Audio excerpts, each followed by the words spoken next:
Desafio para ser diferente. Profundo isso, né? Mais uma vez eu me lembro da professora da 4ª série que mandava a gente fazer aquela abençoada redação Quem Sou Eu? Tema difícil de escrever, né? Se para um camarada de quase 40 anos é um suplício, você imagina para um garoto de 9. Tem que escrever com mínimo de 30 linhas, lembra? Né? Não era assim? Com mínimo de 30 linhas, né? Com concordância, gramática. Quem sou eu? Sofrimento, né? Um suplício desnecessário. Mas louvado seja Deus, nós estamos aqui hoje e temos a ajuda do Espírito Santo para responder alguns questionamentos que nós carregamos dentro da vida. Não estamos sozinhos, não é uma prova de vestibular. Então eu não quero causar essa apreensão em você logo no início da nossa reflexão. Mas não podemos nos desviar da responsabilidade que essa expressão do ponto jovem traz sobre a minha e sobre a tua vida. Desafio para ser diferente. E se você abrir a tua mente em cima dessa frase, dessa expressão, você vai descobrir, queridos, que, com perdão da má palavra, usando o português claro, nós estamos aí no mato sem cachorro. Primeiro porque domingo de manhã cedo já coloca um desafio diante de você e te propõe um conceito de diferença. Bom, quando eu penso em diferença, eu tenho que imaginar um referencial. Diferente do que? Esse copo é diferente? Comparado com outros, sim. Se todos os copos fossem iguais, nenhum copo seria diferente. Né? Profundo. Não é? Muito profundo. Graças ao copo de geleia, né? O copo de requeijão, que o pobre adora, né? Aproveitar um copo de pomarola, né? Nós temos esse copo e ele tem o seu valor. Não é verdade, irmão? O que dá valor de diferença é a comparação. Não é isso? Agora, quando nós nos propusemos, como filhos de Deus, como servos do Altíssimo, a ser diferentes, a primeira postura que nós temos que ter diante de Deus e diante dos homens é perguntar a Deus: Senhor, diferente do quê? Diferente em que sentido? Porque, queridos, houve um tempo, e isso não faz tanto tempo assim, em que o chamado povo de Deus, ele se fazia diferente de uma forma muito nítida, de uma forma muito clara, de uma forma muito objetiva, que era a questão da aparência pessoal. Outro dia aí um tio do Duda colocou na internet umas fotos de 1900, o Alvaro Menina, em preto e branco, né? Desfile da Assembleia de Deus do Borel na Conde de Bonfim, no 7 de setembro. Eu não sabia nem que igreja desfilava no 7 de setembro, e tinha isso. Desfila até hoje? Eu morei anos no Rio e não sabia desse fenômeno cultural. Mas você percebe que nos anos 60, nos anos 70, era fácil você saber o que é um crente. É um indivíduo de terra de gravata, um suor louco do Rio de Janeiro, pingando picas, com uma Bíblia surrada debaixo do braço, uma mulher com cabelo quilométrico. Não é verdade? E hoje, queridos, graças ao avanço da igreja, da abertura de mentalidade, da abertura mesmo de entendimento das coisas, nós louvamos a Deus que as nossas mulheres podem cortar o cabelo, amém, queridos?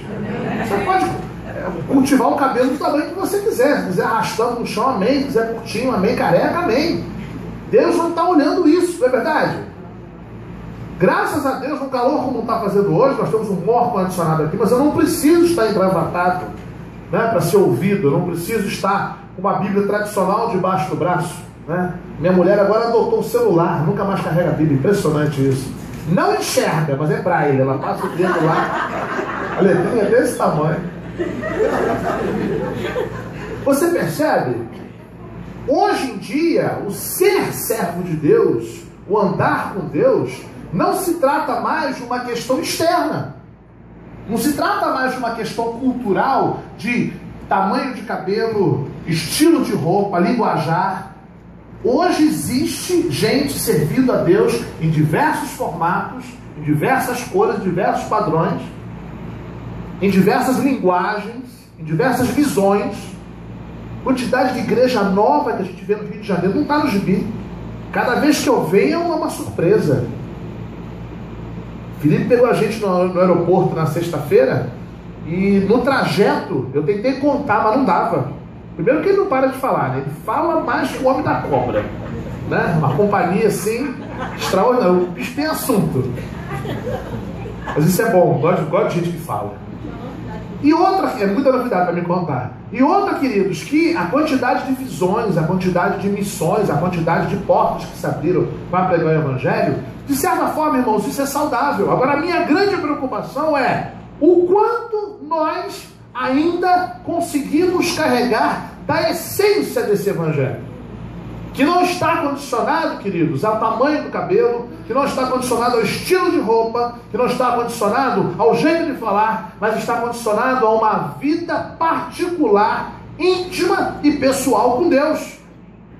Porque, amados, essa frase estampada numa camiseta, como Samantha e o William estão usando hoje, né? Eu acredito que só vocês dois estão com essa camiseta, não é isso, William?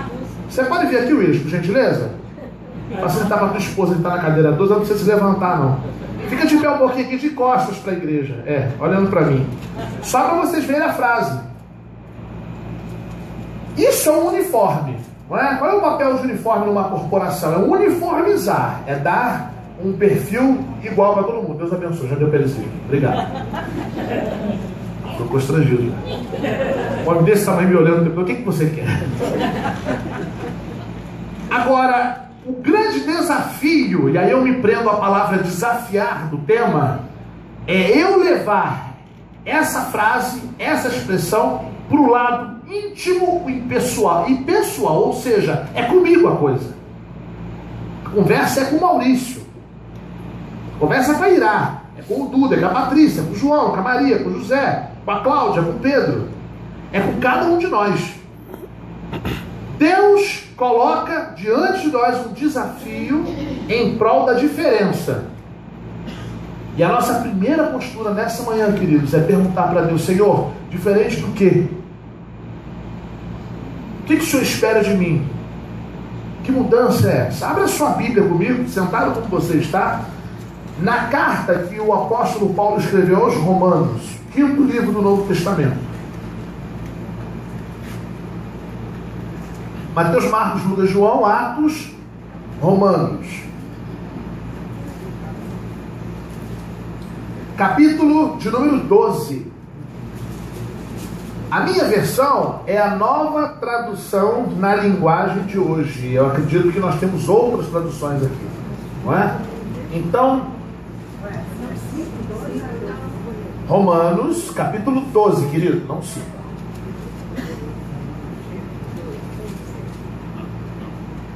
Isso, eu já estava ficando desesperado. Eu falei assim, eu preparei tudo em cima de um texto que não está aparecendo. Versículo 1.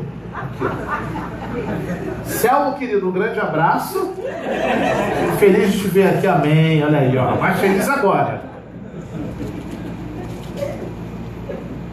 Eu vou fazer isso, eu vou deixar de lado a versão que eu trouxe, eu vou acompanhar com os irmãos na tela. Rogo-vos, pois, irmãos, pela compaixão de Deus, que apresenteis os vossos corpos como um sacrifício vivo, santo e agradável a Deus, que é o vosso culto racional. Versículo 2. Não vos conformeis a este mundo, mas transformai-vos pela renovação da vossa mente, para que experimenteis qual seja a boa, agradável e perfeita vontade de Deus. Verso 3, para finalizar. Porque pela graça que me foi dada, digo a cada um dentre vós, que não tenha de si mesmo mais alto conceito do que convém, mas que pense de si sobriamente, conforme a medida da fé que Deus repartiu a cada um. Amados, nós vamos nos ater primeiramente ao versículo 3. Como é que você se enxerga? Ou seja, em outras palavras, a mesma proposta que a professora de quarta série te fez. Quem sou eu? Quem me define? Né? De que forma eu posso me definir? E com uma definição profunda, que não fique simplesmente ali no campo raso, né, de ideias vagas, sem muitos adjetivos assim, e conceitos abstratos. Quem é você, de fato? Não quem as pessoas te conhecem dentro de casa, ou na empresa, ou na escola, não. Mas quem você é, em essência, diante de Deus. Com todas as suas virtudes e com todos os teus defeitos. Queridos, penso que essa reflexão, ela é ponto fundamental na vida de quem se propõe a ser diferente. Nós estamos dividindo essa mensagem em 2 blocos, viu? Isso é marketing. É para fazer você voltar à noite, tá certo? Nós temos o culto das cadeiras brancas. Eu quero me ater nessa manhã a conversar com você sobre o desafio para ser. E à noite, com a graça de Deus e com a permissão do Espírito Santo, nós vamos meditar sobre a coragem para fazer. Ser para fazer. Geralmente a gente atropela as coisas, não é? Nós queremos fazer. E o fazer é uma coisa tão importante na nossa vida, é tão fundamental, é tão gritante, é tão essencial, que nós nos enganamos achando que somos porque fazemos. Olha, pastor, eu participo da igreja, eu jogo nas 11 posições, eu canto, danço, sapateio e represento. Se eu espirrar a saúde, eu estou aqui. Quer dizer, eu me encho de coisas, de cargos e funções e atribuições no reino de Deus, e eu penso que esse fazer é que condiciona quem eu sou. E amados, a palavra de Deus, ela nos conduz a uma mentalidade, a um entendimento da coisa totalmente ao inverso. Deus me chama a ser quem Ele é, para que eu possa posteriormente fazer o que Ele quer. Amém? Então Deus te trouxe aqui essa manhã, para a mim também, a cada um de nós, Deus nos trouxe aqui essa manhã para consertar algumas coisas conosco, a acertar algumas arestas, a ajustar alguns pontos, para que a gente não se engane, para que a gente não viva no engano e para que a gente não conduza outras pessoas ao engano. Porque, amados, igreja, enquanto corporação, ela tem muito de uma empresa. Se o funcionário novo, quando chega, encontra colaboradores, empregados, né, gestores, viciados em hábitos e atitudes que não são positivos, aquele funcionário novo, ele entra no mesmo jogo, no mesmo ritmo. Agora, como é que nós queremos conduzir outras pessoas ao pé da cruz? Como é que nós queremos conduzir outras pessoas ao caminho que leva para o céu? Como é que nós queremos orientar outras pessoas a ter uma qualidade de vida com Deus, se nós, no nosso particular, e quando eu digo isso, eu me incluo também, nós ainda temos pontos nos quais nós não nos conhecemos. Samuel, pode manter aquele versículo 13 aqui, por gentileza? Romanos 12, 3. Para que não fuja da nossa percepção. Obrigado. O apóstolo Paulo está dizendo aqui, cuidado, ninguém pense de si mesmo mais do que é. Ninguém tem uma noção própria, né? Ninguém tem uma auto-reflexão, um auto-julgamento acima da realidade. Agora, queridos, se ele está recomendando que a gente não vá além do que é real, eu te pergunto, você sabe o que é real? Qual é a sua realidade pessoal? No ano de 1998, isso tem tempo, eu fui impactado por um trabalho de um ministério chamado Jocum, Jovens com uma Missão. Eles fizeram um trabalho de teatro na Praça da Apoteose e eu estava junto com eles ali. Mas de tudo, o que mais mexeu comigo foi uma frase, um tema, que era um moto daquele grupo, que era o motivador daquele grupo, que era o emblema daquele grupo de teatro. Porque ele dizia assim, nosso teatro é a arte de ser quem não se é, para sendo quem não se é, sabendo-se que não é, complicado, né? Ou seja, eu entro num personagem, eu sei que eu não sou o personagem, mas eu utilizo aquela situação para quê? Para buscar pessoas que não sabem, aí que vem um grande barato. Se prenda apenas do que eu vou dizer daqui para frente nessa expressão. Eu tenho que usar o teatro para ganhar pessoas que não sabem quem são, por que são, onde estão e para onde vão. Vou repetir, vai ficar bem claro para você. Pessoas que não sabem quem são, por que são, onde estão e para onde vão. Perceba que a gente tem uma classe aí de pessoas que precisam ser alcançadas pelo Evangelho, porque elas não sabem quem elas são, não têm a mínima ideia do que é existir, não têm uma razão de vida, não sabem que estão longe de Deus e não sabem que estão indo para o inferno. Traduzindo, o texto quer dizer isso. Agora nós, chamados servos e servas de Deus, não é? Já tivemos o ponto de encontro, a cruz. Será que todos os dias da nossa existência, em cada momento da nossa vida, em cada etapa vencida, em cada momento passado, em cada luta enfrentada, será que nós estamos ao tempo todo conscientes disso? Quem somos, por que somos, onde estamos e para onde vamos? Porque, amados, essas 4 questões respondidas, elas definem se a minha vida e se a sua vida possui sentido. Porque o que me leva para perto de Deus, o que me leva para o céu, o que me faz uma pessoa diferente, em síntese, em suma, em resumo, não são as pregações que eu faço, não são os instrumentos que eu toco, não são os departamentos que eu organizo, não é o asseio, a limpeza do templo, não é a programação que a gente proporciona, não é o movimento que a gente faz na praça, não é o estar no ônibus ou no trem, que seja ou na via pública distribuindo o folheto. Tudo isso, queridos, são atitudes que vêm a reboque. São consequências de alguém que já se encontrou com Deus e que já sofreu uma diferença e que sabe quem é, o que está fazendo aqui, em que posição se encontra e para onde está indo. Deus te trouxe aqui essa manhã, e a mim também, a cada um de nós, para que nós consigamos responder no nosso íntimo, no nosso particular, essas 4 questões.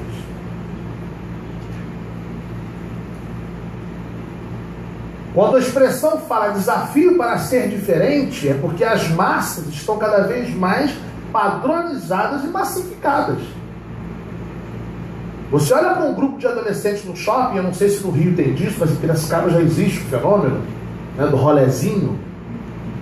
Sexta à noite e domingo à tarde. Parece que fizeram uma forma e uma produção em escala. São todos iguais. Bonezinho, cordãozão pesado, né, bermudão, cueca aparecendo, as meninas de shortinho curto, mascando chiclete, batendo cabelo. Tudo padrão, tudo igual. Linha de montagem, Playmobil. Você abre a caixa, não tem nada de diferente. Tudo igualzinho, tudo um detalhe, uma cor, mas no padrão é tudo igual.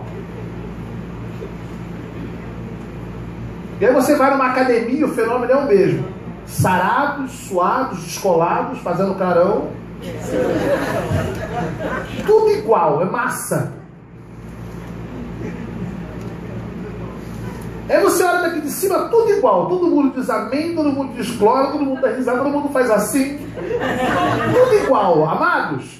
Deus tem um chamado para cada um de nós, para sermos únicos, diferentes. Não apenas diferentes do pecador, não apenas diferentes do padrão do mundo, não apenas diferente daquele padrão que é ditado pela sociedade, mas para que nós nos encontremos aos pés da cruz e entendamos quem nós somos. E, queridos, uma vida que caminha para o céu, mas que não sabe o que está fazendo aqui, ainda assim, é uma vida perdida.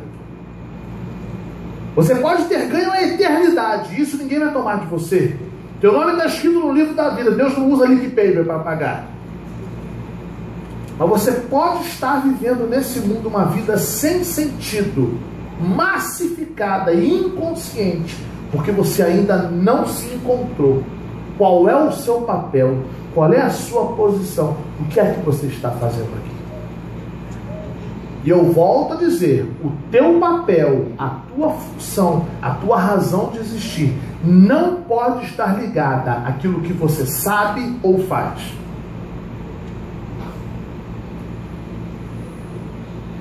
Quantos aqui sabem fazer pão? Bem alto, meninas. Isso. Rapazes também. Ok. Olha baixo. Vocês são padeiros? Não? Mas vocês sabem fazer pão. Vocês não têm padaria? Não? Percebe? Fazer pão não faz de você padeiro. Como pregar, louvar, abençoar, promover, organizar, não faz de você um servo útil na mão de Deus. Essa é a questão. Essa é a questão. Mas o Deus que nos traz a sua presença, que coloca essas caraminholas na nossa cabeça, ele é fiel para responder. Bem, quem sou eu? Eu sou quem Deus diz que eu sou. E cuidado, porque quando Deus começa a dizer que você é, talvez você não se agrade disso. Como eu muitas das vezes não me agrado. Deus é misericordioso, Ele é amoroso, ele é cuidadoso nas suas colocações, mas Deus é assertivo. Nele não há erro. No gabinete, o pastor pode ter uma falsa impressão de quem eu sou, porque ele é pastor humano.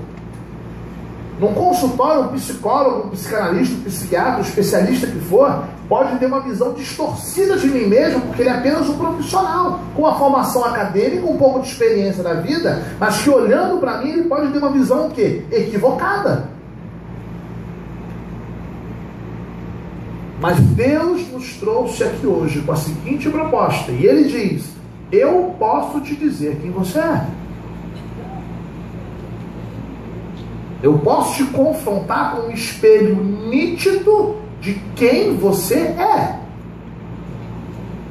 E agregado a te mostrar quem você é, eu posso te mostrar a tua função nesse mundo, em que posição você está e para onde você está indo. Porque, amados, das 4 questões, a primeira define o peso de resposta das outras 3. Se Deus, através do Espírito Santo, pela sua infinita misericórdia, nos visitar, e quando eu digo visitação de Deus, eu não estou falando de movimento congregacional, de grupo, não. Se o Espírito Santo visitar a cada um de nós, individualmente essa manhã, e nos convencer de quem nós somos, por mais que seja uma exposição negativa a nosso respeito, porque nós temos virtudes, amém? Mas nós também temos vícios e defeitos.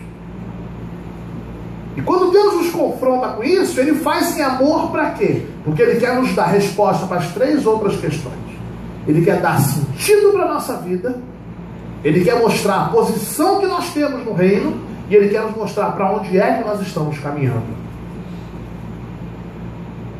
Queridos, cada um de nós, eu agora não falo como igreja, eu falo como indivíduo, cada um de nós só pode ser um ponto de encontro para as pessoas com Deus, se primeiro nós tivermos essas respostas satisfeitas para nós. Por isso o apóstolo Paulo recomenda: pense de acordo com a medida da fé que Deus te dá. Olha isso, como é que é isso? Bom, se você vai consultar-se com um pastor no gabinete, você espera uma resposta, ele tem algo de pronto para te dizer. Se você vai a um psicólogo, um psicanalista, um terapeuta, um conselheiro, né, um amigo, as pessoas têm opiniões, têm conceitos, e isso vem de pronto. Você quer fazer diferente, você vai na livraria Saraiva e você compra um livro, você começa a ler, você se confronta com aqueles conceitos daquele livro, e você se enxerga de alguma forma ali também, algo concreto. Mas o apóstolo Paulo está falando de fé. E fé é firmamento naquilo que não se vê, naquilo que não está diante dos olhos. Para chegar-se a Deus, o que é que Ele exige? Fé. Ou seja, você e eu, nós temos questionamentos, estamos colocando nessa manhã, enquanto eu falo, você está questionando diante de Deus, mas você precisa ter fé que há uma resposta proativa da parte de Deus. Porque eu, pela experiência de 39 anos de vida, eu posso escutar uma meia hora, 40 minutos, 2 horas ou 3 que sejam, e emitir um parecer da minha experiência, do meu conceito, do meu jeito de ver as coisas, mas ao mesmo tempo não te orientar naquilo que você precisa fazer. Mas Deus é aquele que aponta o problema, explica o porquê e provê um sentido, provê uma solução. Amados, o que nós não podemos fazer, e é a síntese do que Paulo está dizendo aqui, é nos enganar a nós mesmos. Querer viver de uma imagem de fachada. Mais do que mentir para os outros, mas mentir para nós mesmos, o que é mais duro e pior.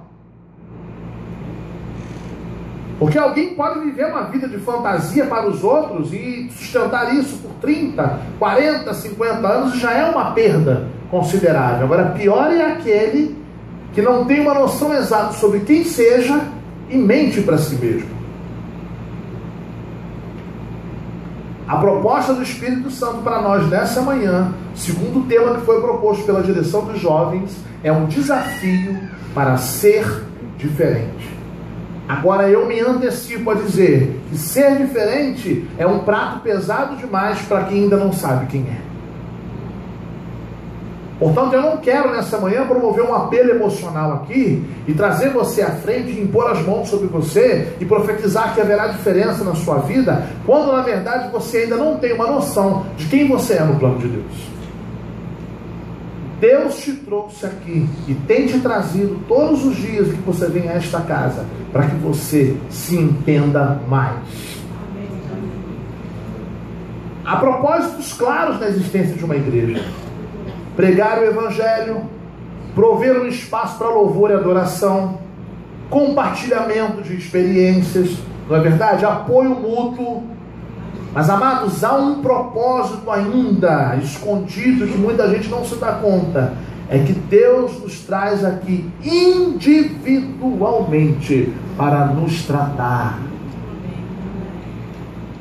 para nos fazer entender os porquês, os meandros, os desencontros, as perdas, as frustrações, o temperamento. Todos nós estamos em fase de tratamento nas mãos de Deus, queridos. A tão propagada diferença, ela virá. A tão esperada diferença, ela será uma realidade. A tão esperada mudança, ela vai acontecer. Mas a partir do momento que nós entendermos aonde nós estamos, quem somos, aonde podemos chegar e quem podemos nos tornar. O fato é, queridos, e isso é planificado agora para cada um de nós aqui, para todos, isso inclui a todos nós. Todos nós temos, da parte de Deus, nessa manhã, uma proposta de sermos melhores e diferentes. Nenhum de nós é produto pronto, acabado. Sabe, eu me preocupo muito quando nós ouvimos algumas ministrações pela internet e em programas de TV, em que faz um grande balaio e joga todo mundo dentro e dá uma palavra assim que tem aplicação genérica. Essa semana mesmo eu estava ouvindo um louvor tão bonito, mas a ministração de abertura não foi muito feliz. Quando ela dizia assim,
Isso aí define uma vocação diaconal.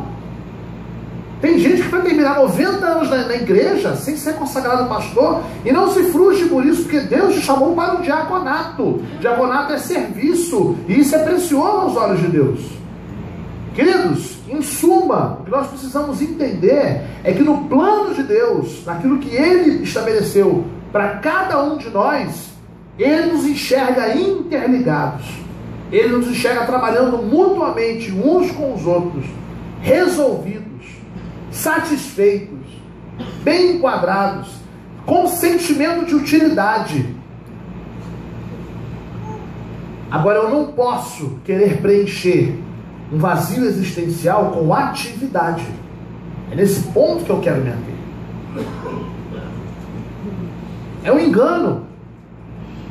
Eu acho que porque eu sou útil no reino de Deus, porque eu prego bem, eu sou convidado, eu viajo, eu sou solicitado, as pessoas gostam, elogiam, amém? Isso resolve a minha questão pessoal com Deus. Isso não resolve a minha questão pessoal com Deus.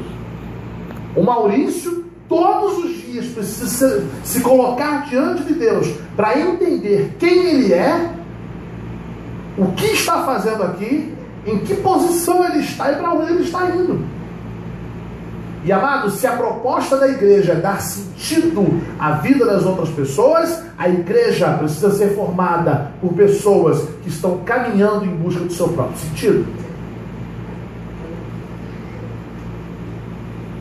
A nossa clientela é cada vez mais exigente.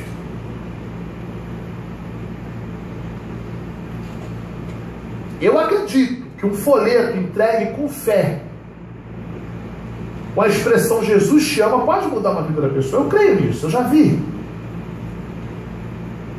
Mas, amados, para os nossos dias, há questões muito mais profundas. E Deus está em busca de pessoas dentro da igreja, parte do corpo de Cristo, que queiram se aprofundar com Deus nas suas próprias crises. Para quê? Para que possam ser instrumentos de ação nas crises dos outros. Olha o tamanho da crise que está a tua vida. Olha o que passa na sua cabeça. Perceba os conceitos que você tem, as dúvidas, as divagações, os questionamentos, coisas que você não tem coragem de questionar ninguém, você só pode falar com Deus. E se você fala com Deus, você está falando com a pessoa certa. Deus quer nos organizar para que nós possamos ser instrumentos de organização na vida dos outros. Amém. Deus quer nos tratar para que nós sejamos instrumentos de tratamento na vida dos outros. Deus quer nos dar propriedade e conhecimento de causa para que nós sejamos, cada um de nós também, instrumentos hábeis com capacidade e conhecimento de causa para a vida dos outros. Amados, 10 anos é uma caminhada boa. Na vida de um indivíduo, ele ainda está na infância, mas na vida de uma organização, de um grupo de jovens, Deus tem algo de impacto para vocês a partir dessa caminhada, no 11º ano. E eu falo isso não por uma visão espiritual, por uma percepção mística, não. É por uma questão lógica mesmo. É hora de cada um dos membros dessa juventude se deixar confrontar pelo Espírito Santo, não se deixar enredar pelas coisas desse mundo, porque perceba, faculdade é necessário, casamento é necessário, carreira é necessário, concurso é necessário, sucesso é necessário, vitória financeira é necessário, mas se isso te enredar de uma forma e te envolver de um jeito que você perder a percepção do que Deus quer fazer por você, com você e através de você, a tua vida passa, você conquista as coisas, mas é uma pessoa frustrada. O grande barato da coisa, me perdoe a gíria, mas a grande jogada, o grande lance, é você conseguir viver ponderadamente cada conquista desse mundo, sem perder de vista, sem perder de audição aquilo que Deus quer para você. E agora eu abro o prisma, independente da idade que você tem. Ah, eu já vivi demais, eu já construí muito, eu já quero descansar. Amém. Pode ser tempo de descanso na tua vida, mas você sabe que tem coisas que Deus ainda está tratando com você. Amém, irmã? A senhora tem quantos anos? 90? Quantas guerras essa mulher já viu? Já viu Hitler menino? Mas está dando, como é que é o nome da senhora? Ondina, mas está dando testemunho de que Deus ainda age na sua vida. Sabe, queridos, nós os mais experimentados, né, os mais velhos, eu me incluo nisso, que eu já estou no cabo da poxa, já passei na metade da jornada. Olha para trás e viu que não fez nada. Fez bastante, vai fazer mais ainda. A percepção é essa mesmo. Mas perceba uma coisa. O jovem, ele olha para o mais experimentado e pensa assim, bom, isso é fase, isso vai passar, Deus tem que trabalhar para mim, mas no desenvolver da minha vida, essas coisas vão se resolvendo. Queridos, não. Se Deus tem um chamado para você ainda jovem, louve a Deus por isso, por mais novo que você seja, que você tem tempo. Muitos de nós fomos ouvir essa proposta de nos deixar trabalhar por Deus já em idade avançada, e perdemos muito tempo. Podemos ter construído muitas coisas aos olhos dos homens, mas aos olhos de Deus nós ainda somos meninos. Então quando a gente vê uma juventude de 12, 13, 14, 15, 16, 17, 18 anos, tendo a oportunidade de ouvir isso pelo Espírito Santo, entenda, Deus está colocando diante de você um potencial maravilhoso. Eu não sou espiritualista, eu sei de onde vem a doutrina dos espíritos. Se há algum companheiro nosso aqui, visitante kardecista, me perdoe a sinceridade, mas eu só acredito numa evolução da humanidade quando eu acredito que eu posso ser um pai melhor do que o meu pai foi, e o meu filho, para o meu neto, tem que ser um pai melhor do que eu fui para ele. Isso é evolução. Eu não acredito em evolução cíclica em que eu vou, eu volto. Eu acredito em evolução no sentido de que aqueles que vêm após mim devem ser melhores do que eu sou. Amados, a igreja do presente século, ela precisa ser uma igreja melhor do que a igreja dos nossos antepassados. O próprio Jesus colocou: vocês farão coisas, sinais, prodígios e maravilhas maiores do que eu faço. O que o apóstolo Paulo nos recomenda aqui em Romanos 12:3 é que nós não tenhamos uma visão triunfalista, que é uma grande chaga da igreja de hoje, de subir em plataforma e bater o pé, dizer que somos vencedores. Queridos, conversa. O que faz a vitória da igreja é a nossa vitória pessoal. Aleluia. Não é o fato de hoje nós temos gráfica, editora, rádio, TV, estádio, templo de Salomão. Não, isso tudo é visível, é humano, é material, é passageiro. O ministério passa, mas a tua essência, o trabalho de Deus na tua vida, isso fica. Fica para a tua eternidade e fica para a descendência daqueles que virão depois de nós. Há um compromisso sério aqui nessa manhã. E eu poderia apontar esse compromisso para fora, no sentido de que amanhã, no local onde você trabalha, na escola onde você frequenta, na casa onde você mora, na rua onde você está, que você seja alguém que promova a diferença na vida dos outros. E seria um apelo até válido.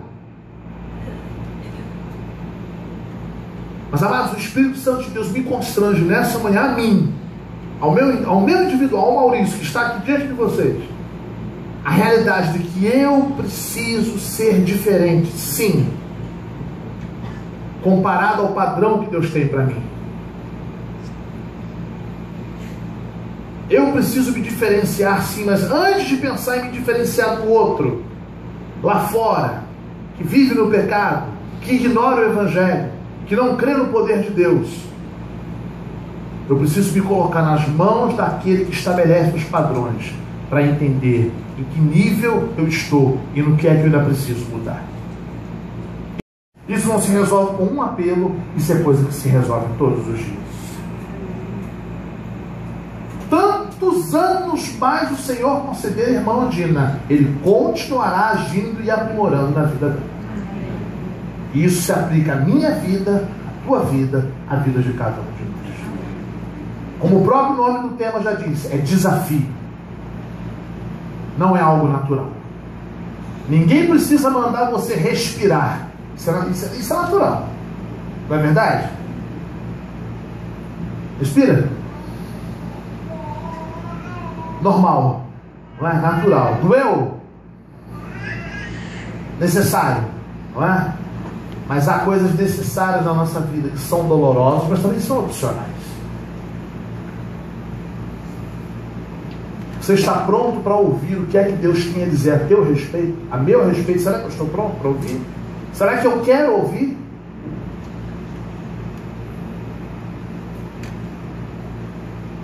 Aí você vai ficar naquela expectativa, Maurício, como é que Deus vai falar comigo? Eu vou abrir a Bíblia e vou sortear uma página.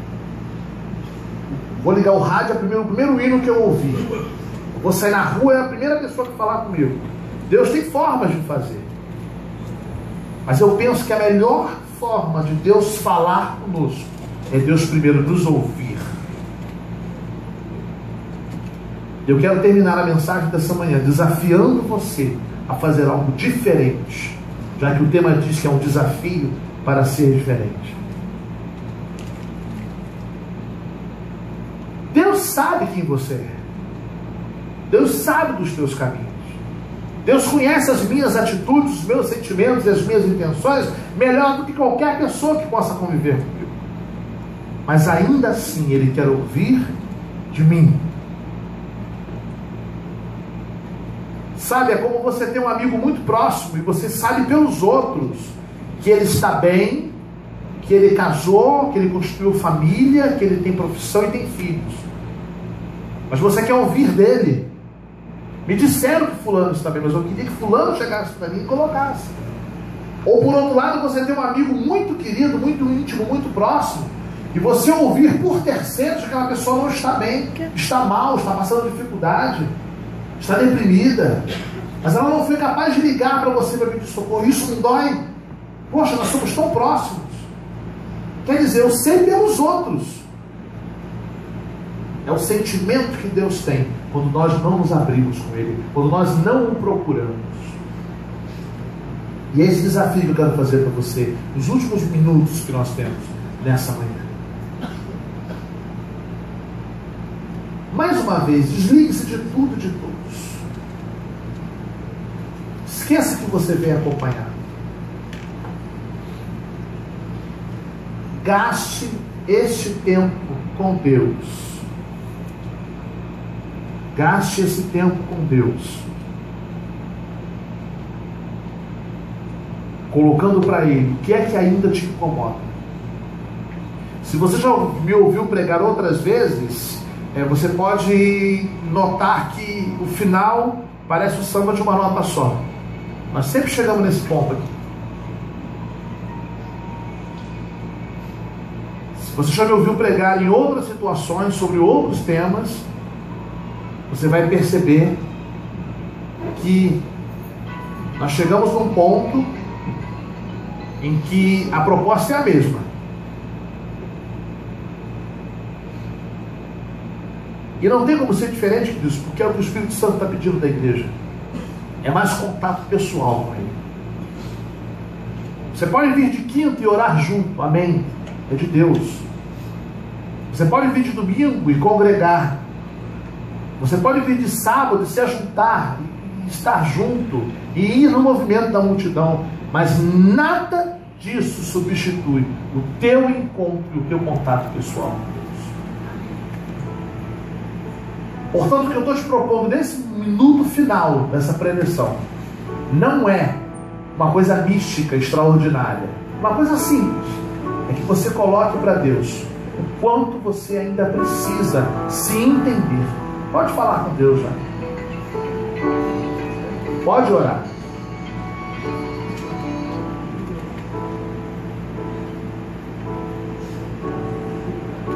Talvez você me diga, mas Deus sabe. Talvez você me diga assim, mas Deus já entende. Eu sei que Deus sabe. Eu sei que Deus entende. Deus é como aquele pai de família que sabe que o filho está precisando de um colo, de um abraço, de um socorro. Mas ele não se agacha enquanto o filhinho não estica os bracinhos para cima.